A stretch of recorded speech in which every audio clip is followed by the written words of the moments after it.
Normalement, c'est décollé. Moi, je vérifie tout le temps avec mon sel si ça marche pour pas. Imagine, on parle, puis après, ça marche pas. Ouais. On voit bien, oui. Yes. Puis les webcams, là, c'est tellement des yeux, je mets mon doigt de même, puis le focus, vous allez voir si ça marche. Ça. Qu'est-ce qui se passe?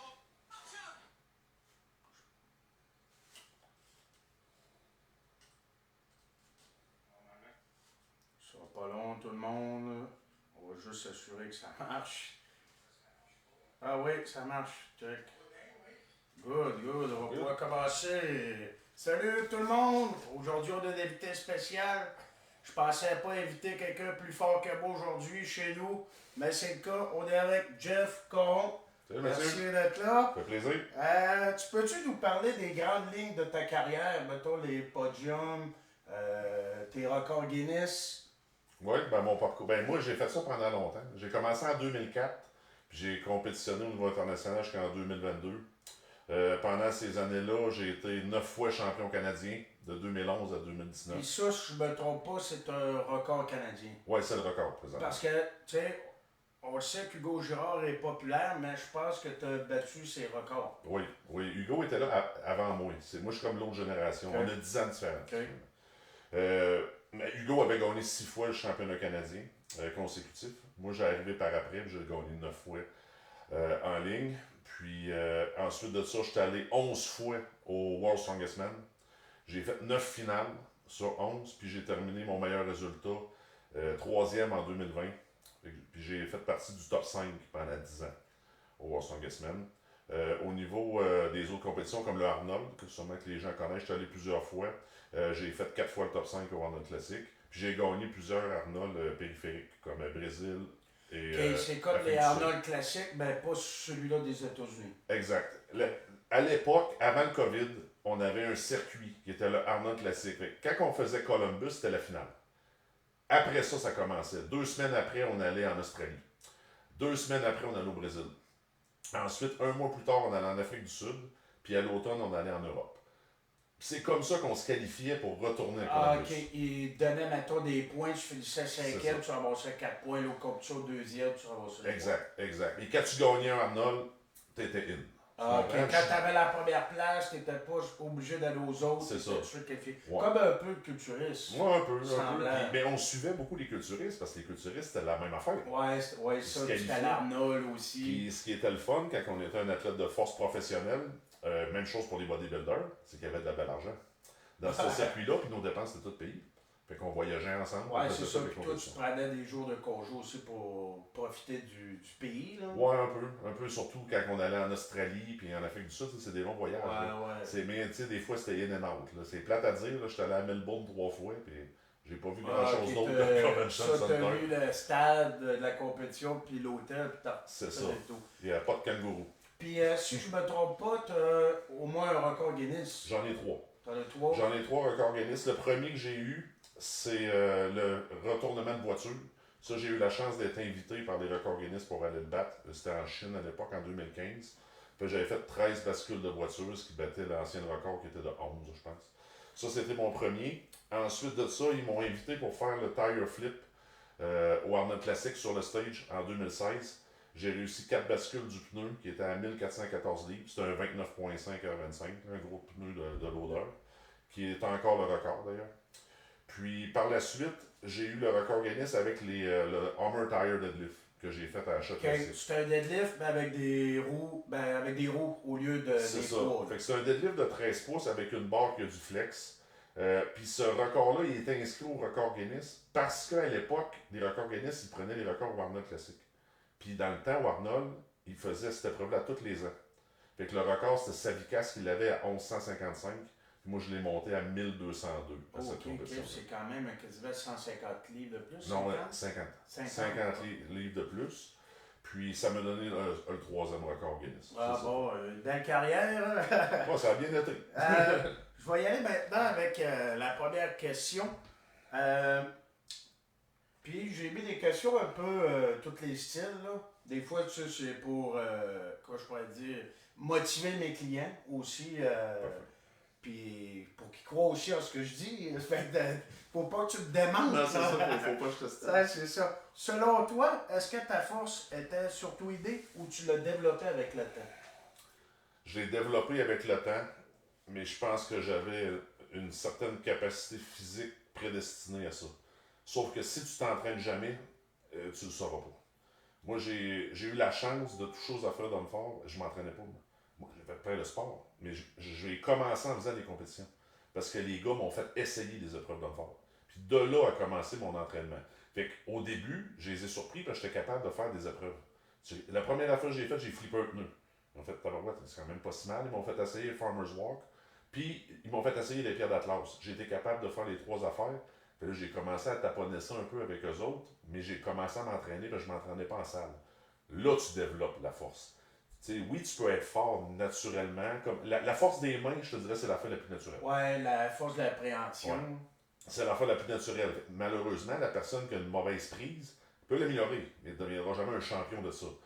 Et il faut avoir la chance de l'essayer, il faut le développer. Puis ça a été de l'acharnement pendant 20 ans pour que j'en revienne à ce que vous avez connu. Là, Mais pour être un homme fort, il faut avoir une bonne force d'appréhension. Oui, très très Ouais, c'est important. ça, parce que la plupart des épreuves demandent une bonne grippe. Ouais. Comme moi, mettons, je la teste à l'occasion, ma force d'appréhension avec la machine, puis c'est pas terrible. Comme j'ai des clients qui pètent 2-3 fois mon score, ça fait que les autres auraient le potentiel peut-être de faire ce sport-là. Oui, puis le gabarit est important. On s'entend que les hommes forts, c'est un sport de génétique. Là. On voit les meilleurs hommes forts qu'il y a eu au fil du temps. C'est pas des gars de 5 pieds 8. Là. Fait que c'est un sport de génétique où la grosseur est importante, mais c'est pas tout. Ouais, ça prend les aptitudes athlétiques. C'est ça. Tu peux pas juste être gros et fort, il faut que tu aies un bon cardio, une bonne mobilité. Exact, c'est très important. Ah, intéressant. Tu sais, toi, tu entraînes aussi des gens au niveau de la force. Il y a également déjà travaillé dans des gyms. Là, j'irais peut-être une question client, une question pour toi. Oui. C'est quelles sont les méthodes d'entraînement que tu préfères pour développer la force, mettons, chez un athlète de force et chez un client? OK. Si on parle d'un athlète de force, moi, c'est surtout ce que j'entraîne, mais comme tu dis, j'ai eu un gym pendant 13 ans, là, fait que j'ai entraîné toutes sortes de monde. Le mouvement de base, c'est le squat. Le squat. Fait que l'athlète de force qui vient vers moi, il faut qu'il s'attende à squatter toutes les semaines. Si tu as le choix de faire un mouvement dans ta semaine, ça va être le mouvement privilégié. C'est ce qu'on va utiliser pour renforcer la chaîne postérieure. Si on va avec un client qui veut augmenter sa force, ça va dépendre de son niveau. Si le niveau est débutant, on va y aller avec des machines assistées. On va commencer à introduire les poids libres par la suite pour l'amener à squatter, faire des soulevés de terre, des développés à bout de bras comme ça, mais on ne fait pas ça au jour 1. Ça va avec le niveau de la personne. Okay. Quand on est débutant, il y a beaucoup trop de techniques à entrer là, dès la semaine 1. Okay. Puis je suppose que le schéma des répétitions, les méthodes d'entraînement vont varier. Tu vas faire de la vague, du... Oui, on va varier à toutes les semaines. Moi, mes athlètes, les hommes forts que j'entraîne, ont un nouveau programme à toutes les semaines. À toutes les semaines? Oui, c'est tout le temps une nouvelle programmation. Ils ne font jamais la même chose. Okay. Puis ils font les mêmes exercices, ben pas le même, mettons, les mêmes nombre de répétitions, le même nombre de séries. Même les exercices vont différer. Puis ben toi, en ayant autant de variétés, tu trouves quand même que les gens progressent vite? Oui. C'est parce qu'à un certain niveau, c'est sûr que moi, mes athlètes, ils compétitionnent déjà. Fait qu'on va dire qu'ils sont avancés à l'entraînement. Fait que plus je vais changer les exercices, puis plus je change de répétition, je stresse le corps plus. Okay, c'est comme ça qu'on développe la force. Ça fait que plus d'adaptation. Exact. Okay. Mais les mouvements primaires reviennent toujours. Okay. Fait qu'on se teste quand même à travers ça, puis on voit la progression des athlètes, même si les répétitions changent. C'est beaucoup au niveau des exos qu'on va varier les exercices. Okay. Puis, tu sais, mettons, là, c'était quelqu'un comment je pourrais dire ça? Si on veut entraîner notre force, mais en ménageant nos articulations, parce que tu sais que s'entraîner à la force, ça surcharge les articulations. Toi, tu suggères quoi? De faire du tempo lent, de faire des isométries, de faire beaucoup de stretching? C'est une très bonne question, Mathieu. Puis dès le jour 1, quand on fait de la force, c'est l'objectif, ce que tu viens de dire là. Développer de la force sans se détruire les articulations. Il y en a qui me demandent comment tu as fait pour faire ça pendant, là, ça va faire quasiment 25 ans. que je force, c'est que oui, on a des mouvements primaires. On force beaucoup, mais ça ne peut pas être ça à tous les mouvements. Fait que, mettons, aujourd'hui, on dit on fait du soulevé de terre, on fait notre soulevé de terre. Ensuite, on continue à faire des jambes, exemple. Là, on va faire des leg press, des squats, on va y aller avec des machines, des lunges, des bulgariens. On va augmenter le nombre de répétitions. Puis on va essayer d'augmenter le temps sous tension. Un peu comme un Ouais, culturiste. c'est ça, le tempo, le temps sous tension étant le tempo. C'est ça, parce que des fois, les gens pensent que parce qu'on s'entraîne en force, on force au bout à tout. Non. Ouais, puis tu contrôles pas ta charge. Mais... Fait que ce qu'on fait, on diminue le repos lors de ces séries-là de mouvements secondaires. On augmente l'intensité, puis c'est là qu'il fait chaud. Finalement, là, ton soulevé de terre, puis ton squat, là, c'est le bout de le fun. Après ça, là, c'est dur. Ouais, surtout pour un homme fort, parce que tu sais, il y a quand même une bonne masse musculaire. Ça fait que... Ouais, on n'est pas des champions de cardio. Ouais, c'est ça. Tu comprends? Fait qu'il fait chaud. Mais c'est le moyen que j'ai trouvé pour, on va dire, se donner de la marde, déchirer de la fibre au maximum sans hypothéquer nos genoux trop, nos épaules, nos coudes. C'est augmenter l'intensité. Pas besoin d'avoir une grosse charge. Coupe le break, puis augmente ton temps sous tension en faisant des tempos. L'isométrie, moi, là, mes programmes sont tout le temps basés. Au moins une fois par semaine, il va y avoir une isométrique à quelque chose. Tu sais, c'est intéressant qu'il mentionne ça parce que dans les derniers temps, j'ai donné des programmes de force en isométrie. Puis tu sais, j'en parlais l'autre fois avec Jeff, les gens ne voient pas l'intérêt à le faire. Ben regarde, il était top 3 mondial, puis aujourd'hui, Lubassia, que lui, il l'utilise à quoi? Toutes les exercices. À toutes les semaines. Toutes les semaines. Ouais, ça peut être au niveau des jambes, au niveau des épaules, du haut du corps, peu importe, mais il va y avoir un mouvement d'isométrie. Parce qu'il ne faut pas oublier qu'en entraînement de force, on n'entraîne pas seulement les muscles, on entraîne le système nerveux. Ouais, exact. Si tu fais jamais d'isométrie, ben la journée que tu vas avoir un holding à faire, tu seras pas bon. Puis je vous donne un exemple. Moi, là, à l'époque que je compétitionnais sur le circuit de la Champions League, on avait tout le temps une épreuve d'isométrie. Le front hold. Ok, Parce qu'il y avait un commanditaire de batterie qui nous faisait tenir une batterie à toutes les compris. Ouais, puis tu sais, là, l'Hercule, là, la prise quand il y a un char de chaque côté. C'est ça, là. c'en est une aussi. Il y en a souvent. Mais ça reste qu'aujourd'hui, même si je ne m'entraîne plus partout à l'isométrie, moi là, je fais le front hold au championnat canadien, je te gâche que je les bats toutes. Oh, hey, regarde, hey, Ouais. y en a-tu un homme fort qui écoute ça, là? Il vient de lancer un défi. Ouais, mais on l'a fait en compétition l'année passée, puis je les ai toutes battues facile.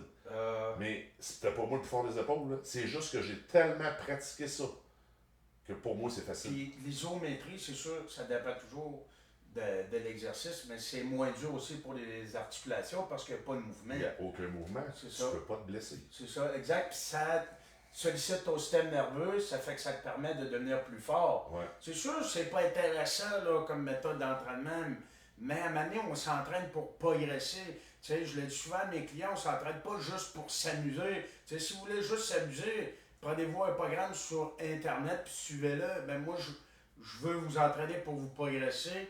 La même chose quand on est un homme fort. Exact. Il a dit, Mais c'est très efficace. Ouais. C'est très efficace, puis c'est comme ça qu'on va devenir plus fort et meilleur, on va augmenter nos poids. OK. Hey, là, je vais vous montrer une petite vidéo. Après, je vais poser la question. Ça fait que je vais y aller avec la vidéo. Là, j'ai pas de manette. Là, la technologie n'est pas encore là dans mon bureau. Ça fait que je vais vous montrer. Tuc. La vidéo, après, je vais vous poser la question. Ça fait que là, je vais mettre mon bureau. Ça, c'est GF. Ça, c'est à quelle année, ça, que c'est arrivé? Arnold Classic 2022. 2022, OK. Parce que ceux qui ont suivi son parcours, ben, GF, il a eu des blessures au fil de son parcours, puis ça, c'est probablement une des plus grosses Oh oui, que ça tu as va, eu. c'est ce qui a mis terme à ma Ça fait qu'après, on va y aller avec la question. Ça fait qu'on va juste regarder ça. On the log. Puis après, on va nous expliquer c'était quoi la blessure, puis après, je vais y aller avec la question. Ça fait que, regardez bien ici, quand il va arriver en haut, les deux genoux, Oh, and clac. Sharon grabbing his right knee as he went down. That's not good. And let's hope Fait que c'est he's ça, toi, okay. dans le fond, c'était deux tendons des quads. les deux tendons des quads ont rupturé. Oui, C'est exact. bien ça. Ouais, ce qui s'est passé, c'est que eux autres, ils l'ont regardé vraiment au ralenti, là, les gars du Arnold. Puis ce qui est arrivé, c'est que mon pied a glissé un petit peu. Il y avait du magnésium à terre. Puis ça a glissé. Puis Magnésium qui est de la craie. ouais. OK. quand j'ai arrivé pour kicker, là, mettre du power pour lever le log, lui, il a glissé, fait que ça a fait paf. Puis là, t'es en poussant, fait que l'autre a embarqué à 100%, fait que l'autre a pété, fait que ça a fait pac, pac. Ça fait comme un bat de baseball qui pète le son. Ouais, mais là, je savais ce qui venait de se passer. Puis t'as été combien de temps arrêté? Ça a pris 1 an à revenir. 1 an plus tard, je squattais ce plate. Ah ouais, ben justement, là, avant de vous en dire plus, la question, parce que, tu sais, des fois, on commence à s'entraîner, on a une tendinite, on se déchire un bicep. Mais tu sais, je le dis souvent, c'est pas la fin du monde, là. Il y a des façons d'adapter notre entraînement, puis on peut revenir plus fort de ça. Ça fait que la question, c'est quoi ton approche face à une blessure? C'est Ouais, sûr que, tu sais, toi, en plus, il gagnait sa vie, là, tu sais, c'était son travail. Ouais, c'est sûr qu'une blessure comme ça, c'est une blessure majeure. Fait que ça, là, surtout, j'avais 39 ans sur cette vidéo-là. Fait que ça, là, c'est plate, mais ça revient pas comme avant. Fait que moi, ça a mis terme à ma carrière. Mais c'est revenu, j'ai recompétitionné par après, là. Mais c'est sûr qu'apprendre à revenir des blessures, là, ma job de coaching avec mes athlètes, je te dirais que 80% de ma job, c'est ça. Comment revenir de blessure? Quel exercice faire pour... Admettons, t'as mal là. OK, bon, tu fais ça cette semaine. Puis on met une stratégie en place parce qu'aussitôt qu'il commence à avoir un inconfort, on parle pas de blessure, il faut le régler tout de suite. Parce que sinon, ça va empirer. Fait que c'est très important. Parce que, tu sais, là, des fois, les gens, là, ils ont une blessure, mais tu sais, ils arrêtent de s'entraîner. Toi, tu conseilles-tu? C'est la pire chose. C'est ça, je le dis souvent. C'est la pire chose, puis je vous l'explique en parlant de médecine. Moi, quand justement est arrivé, ils ont opéré ça, ils ont rattaché ça. Dans le fond, ce qu'ils font, ils passent les rotures, ils recouchent ça, puis ils mettent ça là. Si je pesais, là, je pesais 350 livres là-dessus. Si je pèse pas 350 livres, le lendemain, je marche. Mais là, ils ont dit, tu vas rester couché 3 semaines, on prendra pas de chance. Parce que j'étais trop pesant. Mais Mathieu, il arrive la même affaire, il l'opère aujourd'hui, demain, il est debout. Il faut que ça bouge. Des affaires de, je me suis pété le bicep, puis ils ont plâtré le bras de même, là. Ça, là, c'était blond. Ils faisaient ça pour le 40 ans, là. À cette heure, ils opèrent un bicep, le lendemain, tu bouges.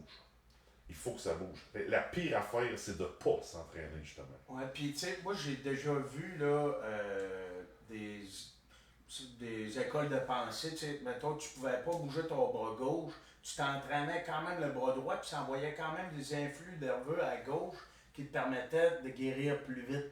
Oui, oui, c'est vrai. Sauf que le mouvement, on dit souvent en anglais, motion is lotion. Il faut que ça bouge, ça apporte du sang, puis c'est ce qui fait enlever l'inflammation et qui va faire guérir la blessure. Tu sais, on parle beaucoup de PRP, d'injection de cellules souches.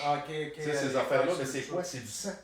C'est du sang qu'on envoie là pour qu'il y en ait plus, pour que ça guérisse. Fait, il faut bouger le plus rapidement possible. J'ai beaucoup d'athlètes. On va dire que la rupture du tendon bicep, c'est la plus fréquente chez les Ouais, c'est ça m'est arrivé aussi. C'est la plus fréquente, mais maintenant, le lendemain, il faut que ça bouge. Ah ouais, le lendemain. Ouais. Moi, quand ça m'est arrivé, c'est sûr que, tu sais, probablement que c'est des fois des médecins qui sont plus vieille école, Ouais. mais moi, ils m'avaient mobilisé 6 semaines. C'est ça.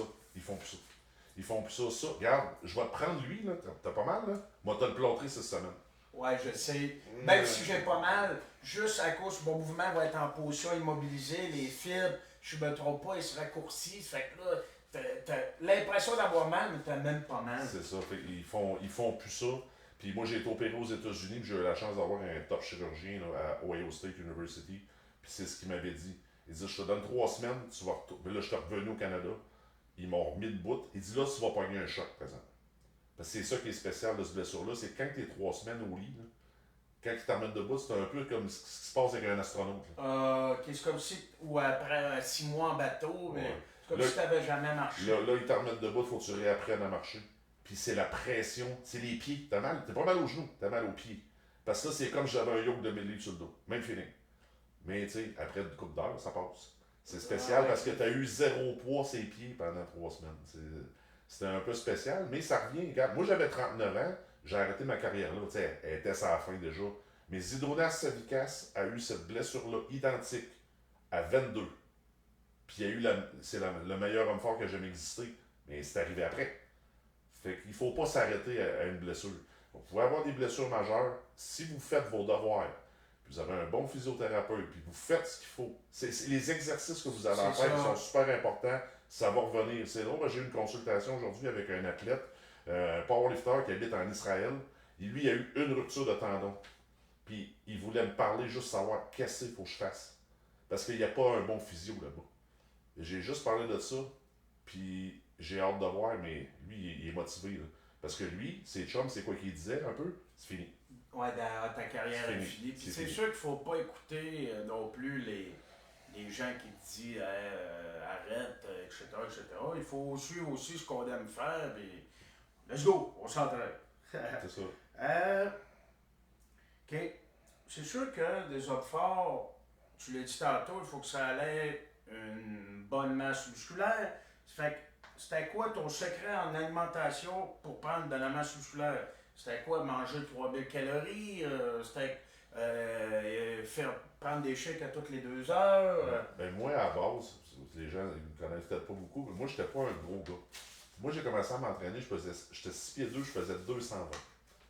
Vous avez vu que je me suis pété tantôt, j'étais à 350. Fait qu'on parle de 130 livres, C'est ça. plus ou moins. C'est ça que j'ai gagné au fil des ans, mais c'était de l'overfeeding depuis l'année 1. Là. Puis pour les francophones, ça veut dire quoi ça? C'était de me pousser à manger, me forcer à manger 365 jours par année. Puis, tu sais, on pense souvent que les hommes forts, tu sais, il faut qu'ils mangent beaucoup, mais tu sais, c'est-tu la pâtisserie? C'est toujours dans la tête, tu sais, en général, vous êtes relativement gras, mais tu sais, c'est des bons aliments que vous mangez. Oui, il faut, parce que sinon, le but de ça, c'est pas de grossir. Le but, c'est de récupérer des entraînements extrêmement intenses qu'on fait. Fait que si tu manges avec des beignes, ça récupérera pas. Fait que c'était de la viande puis du riz du matin au soir. C'était que ça. Puis je vous voyais au Arnold Classic en 2022, j'étais très fort. J'étais au meilleur de ma forme. Puis j'ai mangé 8500 calories avant de me préparer pour cette compétition-là. C'est sûr que la préparation du Arnold a toujours été la plus facile. Parce que c'est en hiver. Fait que là, j'ai mangé ça du mois de décembre au mois de mars. L'été, c'est plus dur. C'est à cause qu'il y a moins d'appétit. Ouais, à cause de la température. Puis instinctivement, le corps humain en hiver. Il veut emmagasiner. Exact. C'est C'est pour ça que les pays nordiques ont des plus grosses génétiques, parce qu'on mange plus.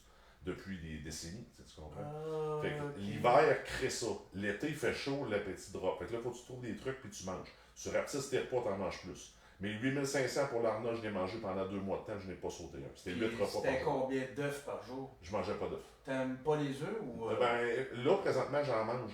Mais j'avais une écœurite dans ce temps-là. Fait que oui. c'était beaucoup de poisson, parce que le poisson se digère beaucoup plus Oui, vite. puis c'est quand même léger à manger Ouais. aussi. Puis ça rentre bien. Puis du riz. Du riz, c'était 2 cuiseurs de riz par jour. Full. Puis C'est du stock. ça, je pensais que tu m'aurais dit les œufs parce que, je sais pas, le cholestérol. Oh non, pas vraiment. Tu sais, tu peux manger beaucoup d'œufs, c'est pas un problème. De toute façon, la dépense calorique est énorme. Puis la dépense calorique, je n'avais parce que là, maintenant, tu sais, on se voit au gym, je m'entraîne pour le fun. Mais dans ce temps-là, c'était de l'entraînement intensif. Tu sais, j'avais des fois 2 sessions d'entraînement par jour. On parle de 25 à 30 heures d'entraînement par semaine. Ouais, c'est ça. Ça fait que tu en brûlais quasiment la moitié. C'est ça. Puis l'été, je vais faire avec toi. OK, l'appétit baissait. Mais je mangeais quand même énormément. Là, tu sais, puis à cause qu'on compétitionne souvent, qu'on fait des démos, mon bed de weight, il droppait. À la fin de l'été, j'étais à 3 points. Ok. Tout le temps, tout le temps. T'avais de la misère à Ouais. garder. Tout le temps, l'hiver, beaucoup plus facile, mais il fallait vraiment se forcer à manger, puis c'est la discipline. Et j'ai pas mangé 8500 calories l'année 1. Là. J'ai mangé 8500 l'année 20 parce que tous les ans, j'étais capable Ouais, d'augmenter. puis l'estomac grossit, Ouais. les hormones de la faim sont différents. Exact. Puis en passant, je parlais des œufs tantôt, mais je le sais que ça cause pas le cholestérol. C'est qu'il y a beaucoup de mythes qui disent que si tu manges trop d'œufs, tu vas avoir le cholestérol. Ouais. Mais j'ai vu des bilans sanguins de des gens qui en consomment plus de 20 par semaine, puis leur cholestérol est parfait. Là, tu sais. Ouais, Je sais pas si tu as entendu parler de Oh, ça oui, ben aussi. oui, ça c'est les madames là, qui nous disaient ça quand on était jeunes. Là. Pas trop d'œufs, les cholestérol Ouais, c'est là-dedans. mais ça. Le cholestérol, c'est plus ta barre de chocolat puis ton Mais- alcool. Là. ouais, mais le corps a besoin de cholestérol Oui, aussi. du bon. Du bon cholestérol, c'est très très important. Fait que quand même tu mangerais 8 œufs par jour, là, c'est pas ça qui va te créer des c'est problèmes. ça. Puis souvent, c'était le sucre qui causait du dommage au foie. Le sucre, Il y la avait de pire la chose. misère à synthétiser le Ouais. cholestérol. Le sucre est la pire chose, mais cette alimentation-là était super importante. Puis si tu touches pas au sucre, ton inflammation est plus basse. Ouais, t'as moins de douleur Hein? aussi. C'est ça, Même, c'est pour ça. je veux pas m'embarquer dans la diète keto, mais pour les gens qui ont des douleurs chroniques, et de l'inflammation, ben, juste quand tu coupes les glucides et le sucre, ben, les douleurs ont tendance à disparaître, même au niveau des tunnels carpiens, par exemple. Ouais, ça aide beaucoup vraiment, Ouais. Mathieu. Puis l'alimentation, si vous voulez avoir des résultats au gym, c'est l'affaire la plus importante à regarder. Puis c'est ça, tu sais, on se le cachera pas, s'entraîner, c'est la partie quand même plus facile. La partie de Tu sais, fun.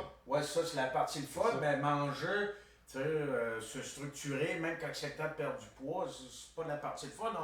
On aime ça manger, ben, pas à manger 8000 calories, puis pas à manger 1500. C'est ça. C'est deux parties difficiles, mais la discipline va faire la différence de vos résultats. Puis c'est vraiment important. Puis tu sais, ça dépend des génétiques des gars, mais moi, j'étais pas quelqu'un de gras à base, puis je l'ai jamais été. Là. Puis, tu sais, on faisait un scan à tous les ans, là, au Arnold, justement. Ben, cette année-là, je ne l'ai pas fait à l'hôpital. là. Mais à tous les ans, on le faisait, puis on comparait. Puis je me tenais tout le temps aux alentours Ah, de pour le 15% de gras. pourcentage de gras, ok. Ouais, mais ok, eux autres, faisant c'était un un vrai DEXScan. C'était un vrai scan, là. Ça prenait 45 minutes, ils scannaient, tu savais comment que ton bras gauche pesait à comparer au droit. Même la peau, tu savais. Tout. Ok, je pense que c'est un DEXScan, Ouais, ça tout. ressemble un peu. C'était de- intéressant, on comparait, puis vous voyez à 39 ans, cette année-là, ben non, l'année d'avant, je veux dire 38, parce qu'elle, je n'étais pas allé au test le dimanche. Il Ouais, est en train de ça. m'opérer. là. Mais à 38, j'étais le seul gars du line-up qui avait pris de la masse comparé à l'année Ah d'avant. oui, parce que vous aviez. Ah, ok, ouais, ça c'est comparait. intéressant, ouais. On comparait, on avait des bilans sanguins puis toutes sortes d'affaires. Mais c'était super intéressant. Puis tu sais, la médecine est comme très avancée. On était chanceux d'avoir ces tests-là. Les gars les font même plus aujourd'hui. Ah là. ouais, Chris, c'était intéressant. Puis Ouais. mettons, quand quelqu'un il voyait que ses paramètres de santé étaient trop mauvais, il lançait-tu en compétition pareil ou il disait, ah non, c'est On faisait trop après. dangereux pour toi. Ah, On ok. faisait après. Mais ta question est bonne. Comme là, présentement, les gars sont au War Strongest Man. Ils compétitionnent à partir de demain jusqu'à dimanche. Ça prend un médical avant d'y aller. Ouais, c'est ça, parce que sinon, je trouve c'est avec les medley, là. Il faut que tu sois éclairé par le docteur. Ça prend un ECG, un blood ok. test. Puis quand tu arrives là-bas, t'es refait. Puis si, mettons, là, parce que ceux qui le connaissent, il y a eu un problème de cœur en Lettonie. Ouais. Mais si tu l'aurais fait avant, il l'aurait su. Il t'aurait tout de suite envoyé à l'hôpital. Oui, mais c'est parce que quand j'étais en Lettonie, il n'y avait pas eu de test. Les tests que je te parle là, c'est juste pour le War Strongest Man. Mais moi, j'étais déjà suivi comme antécédent cardiaque. Mais là, j'étais bouché, puis eux autres, ils l'avaient pas vu ici. Là. Tu sais, je veux pas être. Pas mal parler, là, mais le suivi n'est pas tout le temps super bon au Québec, honnêtement. Parce qu'ils arrêtaient ce pot de le savoir. Que j'étais bouché de même. Il a fallu Ouais, qu'ils me c'est mettent ça, un stand. parce que tu sais, en faisant ton sport, en surtaxant ton corps, tu as quand même des suivis médicaux. Là. Oui, C'est ça. j'avais tout le temps un suivi. Mais quand j'ai bouché en Lettonie, là, le docteur m'a dit, coudonc, c'est qui ton docteur? Parce que moi, j'ai fait tenir mon dossier là-bas. Là. Ils voulaient l'avoir, eux autres. Puis il a dit, là, il y avait un manque. Là. Puis c'est des antécédents dans ta famille ou c'est à cause que tu as trop de masse musculaire? C'est de l'overfeeding surtout. Puis le sport de force, le fait de tout le temps forcer, fait augmenter tes pressions sanguines énormément. Puis moi, j'étais pas quelqu'un qui faisait de haute pression en plus. Là. Moi, je fais de la basse. Mais c'est parce que le cœur a mené s'épaissit. Ouais, c'est ça. Puis c'est le ventricule gauche qui grossit, il s'hypertrophie. Puis fait que là, le cœur, il doit tellement forcer pour envoyer du sang aux extrémités que là, il grossit. Puis c'est comme ça que ça engendre des problèmes de cœur quand tu es une grosse masse. Ouais. En passant, on peut bien rire des petits, mais les petits, ils vivent longtemps. Hein? C'est vrai, c'est vrai. Parce que le cœur travaille moins fort pour propulser le sang aux extrémités. Ça fait qu'un jour, vous allez vouloir être comme moi, petit. Ouais, mais c'est vrai, puis il y a beaucoup de culturistes qui ont les mêmes problèmes aussi à cause de la grosse masse musculaire. C'est ça. Tu sais, le monde, ils vont penser des fois, ah, mais il est en shape. Oui, oui. Sauf que, les cardiologues le disent, tu faisais 500 livres, tu sais, un obèse qui n'a pas de grosse masse musculaire, il est beaucoup moins vascularisé. Son cœur force moins qu'un gars de 350 là, avec une grosse masse musculaire. C'est la feuille la plus dure pour le cœur. C'est ça. C'est pour ça que je pense que c'est surtout selon nos buts de chacun. Ben, je pense qu'à rendu à un certain âge, on doit s'entraîner plus pour nos paramètres de santé que juste créer du muscle. Ouais. C'est pour ça que je pèse plus 350. On baisse le Ben, poids, la vie est plus par facile. exemple, avec l'orgueil, tu sais, des gars qui s'entraînent depuis toujours, te voir descendre à 250 livres, d'après moi, t'aimerais pas ça. Non, ça serait dur, mais au fait, j'ai descendu à 300. Là, je me tiens à 310, c'est facile. Je mange 3 pas par jour, c'est correct. Au fait, j'ai descendu à 300 une journée, mais là, pour vrai, Mathieu, j'avais faim. Ouais, c'est ça. Oh, là, la merde. On va Ouais, remanger mais ça, normalement. je t'ai déjà vu avant de te connaître. Ben, je te connaissais, je t'avais vu à la fabrique. T'avais genre 2-3 assiettes.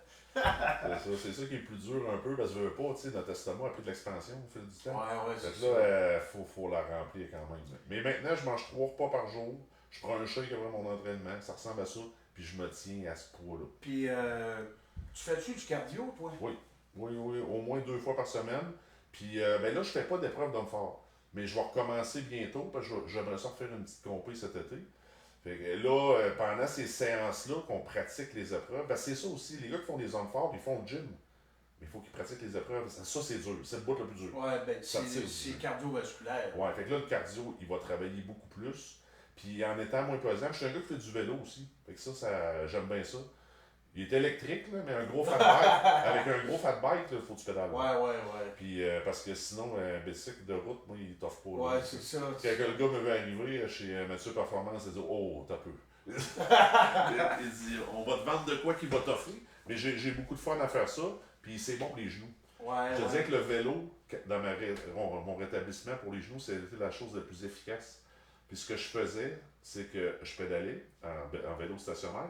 Puis plus je gagnais de la souplesse, plus je baissais ma selle. Tu sais, ton genou là. Ah, ok. Fait que ça faisait un stretching assez soft. Puis je faisais ça tous les jours. Puis j'ai travaillé fort pour en revenir, mais ça l'a bien revenu. C'est sûr que la natation, c'est un sport où ce qui est conseillé. Ben, tu sais, quand on a trop de bonne masse musculaire, nager, c'est trop dur. Pour vrai, là, c'est. Moi, j'étais un bon nageur. Ah, Tu ouais. sais, j'ai fait mes cours de sauveteur quand j'étais jeune. Mais là, si tu te noies, là, ça serait mieux que quelqu'un d'autre. Ouais, Là, c'est je ça, coule. c'est ça. Moi, je prends mon respire C'est et ça. je coule C'est encore. pour ça dans que le c'est fond. pas rare qu'on voit des personnes dans le quartier qui font l'embonpoint, ils flottent. Ouais, ouais. C'est ça, parce Moi, que je la fais masse pas. musculaire, ça cale. Ça fait que dans ce cas-là, il est mieux de faire du vélo, mais sinon, si vous autres, vous avez une blessure, ben, la natation, c'est très bon là, également. Il me restera 3 questions. Y a-t-il une épreuve que tu trouves particulièrement plus difficile dans l'homme fort? Oui, l'épreuve la plus dure, puis il n'y a pas beaucoup de gars qui vont me dire que c'est le préféré, c'est impossible. C'est la tire du camion. Quand on est attaché avec un harnais, Puis vous le traînez. Ouais. Ok. ça, je sais que c'est pas parce que je suis pas bon. C'est parce que c'est extrêmement exigeant. C'est sûr que s'il pèse à rien, ça ne l'est pas. Là. Mais là, on parle d'une vraie tire de camion. Là. Mettons, ils en ont une demain matin là, au Warson Gassman. Là, ils t'attachent là-dessus et tu tires pendant une minute. C'est une minute d'effort à 100%. Je te le dis, il y en a un sur deux qui, quand il arrive après, il vomit. Il vomit. Il vomit. Ça m'est arrivé souvent. Ça vide. Mais là, tu vois qui s'entraîne et qui s'entraîne pas. C'est un vrai test parce que souvent dans les compétitions, des fois, c'est la première épreuve. Comment tu reviens de ça? Là? Je te dis, tes jambes pompées comme tu les as jamais Ah eues. ouais, ça doit être terrible. Ouais, mais c'est pour ça qu'il faut s'entraîner de cette façon-là. Il faut essayer dans la salle d'entraînement de recréer ces brûlures-là que tu vas ressentir dans la compétition. Parce que si tu les as jamais senties, l'état de panique va embarquer tout de suite. Puis tu ne pourras pas performer à ta juste valeur. Fait que, et c'est pour ça que les hommes forts, je le dis tout le temps, c'est un sport d'entraînement. Il faut que tu t'entraînes extrêmement fort pour te préparer à ça. Mais c'est le fait de te sentir pompé puis vidé de même qui n'est pas le fun de cette Puis épreuve-là. après, il faut quasiment que tu ailles faire une surcharge glucidique. Après Ouais, ça. mais souvent, ce qu'on fait, là, direct en finissant, ben, ça dépend. Si t'es au Warson Gassman, ça fait parce que l'autre épreuve est dans 2 heures. Ah, ok. Ben de glace tout de suite. Ah, ok, ok. Ben, Ouais, une demi-heure ouais, là, ça. dans la glace, puis là, l'acide lactique va sortir un peu. Mais on l'a fait souvent, mettons, dans la compétition à Warwick, qui était une étape du Arnold à l'époque, un truck pool en montant, ça veut dire qu'il n'y a personne qui finit. Ah, ok, c'est juste pour savoir qui sera le plus loin. C'est ça. Mais c'est dur, là. Mais un moment donné, moi, je me mesurais. Ça dépend. Là, si tu avais un bon numéro, puis c'est toi qui passais en dernier, c'était le fun. Ok, oui, Mais si tu oui. passais en premier, d'abord, je Ouais, te c'est tirer. ça. T'arrêtais juste Ouais. pour dire que tu as gagné des points. Ouais, je l'ai fait souvent. La dernière année que j'ai gagné ce compé-là, là, je passais 9e sur 12. J'étais allé faire une trace de craie à terre. Ah, J'ai ouais. arrêté là, j'ai pris un break. Ouais. Parce qu'après ça, c'était le medley de log, qui n'est pas ma meilleure épreuve. Mais Martin Nitschis, lui, voulait me battre. Il a gagné le truc pool. Au medley de log. Il était Dernier. Dernier, c'était à son tour de passer, t'es encore couché dans le temps. Ah, ouais. Tu comprends? ça, ouais. C'est très difficile. Ça fait que c'est stratégique aussi, là. Le Oui, pouvoir. oui, des fois. Tu- Sauf que les compétitions majeures, comme là, c'est le World, C'est. tu peux pas en rester. Là. C'est au bout à tout ok. parce que tu gagnes pas. Puis, moi, je pense que je suis au courant, mais ton épreuve que tu trouves le plus facile, c'est le deadlift? Ouais, tous les mouvements de soulevé de terre, c'est mon levé naturel. Tu sais, chaque athlète a un levé naturel, mais quand c'est ton levé naturel, c'est tout le temps plus facile, t'es plus confortable, t'es moins stressé, tu le sais que ça va ça, lever. t'es plus à l'aise, plus confiant, ça fait qu'en étant plus confiant, t'as un meilleur mindset, ça fait que t'es meilleur, c'est plus Ah oui, facile. tu sais, surtout quand tu le sais que tu vas gagner, c'est le fun de s'attacher dessus. Ouais, ça. Ben, ça te donne quand même une certaine pression, là, mais... Ouais, mais je vais te dire, ce qui est dur, là, c'est quand tu le sais que t'es pas à 100%. Là, c'est moins le fun. Ah, Tu sais, ouais. mettons, t'as une petite blessure, tu t'es pincé le dos, là. Ouais, de tu 2 penses juste à ça, là. Là, ça peut te jouer un peu dans la tête, mais sinon, c'est parce que ta confiance est là. Tu sais, quand tu es super bien préparé à quelque chose, la confiance est là, le stress, ça va bien. Quand tu es plus ou moins bien préparé ou tu as une petite blessure, c'est là que ça te joue dans la tête. Ouais, ou le mois avant, tu as eu une gastro et tu sais que t'es pas au top. Ouais, c'est ça. C'est pour ça que je dis souvent, le meilleur atout pour diminuer ton stress quand tu vas compétitionner, c'est d'avoir la meilleure préparation que tu peux. Si au moins tu as tout fait les efforts, ben la journée de la compé, tu gardes, j'aurais rien pu faire de plus. C'est ça. Je l'ai fait battre par meilleur, puis je l'ai pas fait battre par moi. C'est ça. Parce que des fois, c'est nous autres qui ne performent pas, ben là, on s'en veut. Exact. Ça, on l'a dit un peu, comment tu fais pour rester performant tout en protégeant ton corps à long terme. On l'a mentionné, ça fait que je vais skipper la question. Parfait. Est-ce que ta vision de l'entraînement a changé avec les années? Versus, je sais pas, 35 ans, versus 40 ans, Oui. versus 25 ans? Oui, Mathieu, parce que probablement à 25 ans, tu penses que c'était indestructible. Ouais, je sais, on fait pas attention. On fait pas tant. On fait On pas a mal tant. partout, on skip nos C'est ça. warm-up. C'est pas de warm-up, pas de recovery, on fait pas ça. Mais à un moment donné, tu apprends que tu ne l'es pas, indestructible. Puis la récupération va tout le temps aller en diminuant, en vieillissant. La nature est faite de même. Là. C'est pas de la faute de l'entraîneur, c'est pas de la faute du voisin. À 35, tu récupères plus vite qu'à 40. Puis à 40, tu récupérais plus vite qu'à 45. Mais à 50, tu ne sera pas meilleur. Fait que ça va tout le temps diminuer. Fait qu'il faut modifier notre entraînement. Je dirais pas en termes d'intensité, mais peut-être en termes de sessions par semaine. Des fois, là, regarde, moi, là, je m'entraîne 4 jours. Mais avant, là, c'était 7-8 trainings par semaine. Avant, là.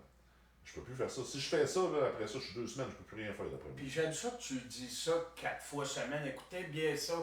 Parce que souvent, j'entraîne des culturistes, puis tu sais, ils ont tellement peur de perdre la masse que quand je leur mets un 4 fois semaine, ils me regardent les deux gros yeux de même, le cœur qui palpite parce que là, c'est pas bon pour eux 4 fois. Ouais. Mais tu sais, à 4 fois Non, semaine, il y c'est a ça. moyen d'avoir des résultats parce que tu as une meilleure récupération. Ben oui, c'est ça. La récupération est super importante. Surtout si ton objectif est juste de gagner de la masse.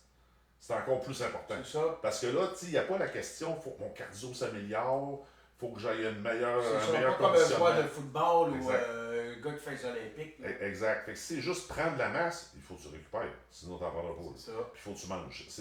La base est là, c'est même pas l'entraînement, je dirais. Mais c'est important que tu prennes ça en note. Mais il y a une affaire aussi. Souvent, je vois des gars qui disent ah, moi, je fais 6-7 trainings. Moi, je vais te dire, moi, t'en faire 4. Ouais, c'est ça. C'est pas 6-7 vrais trainings. C'est ça.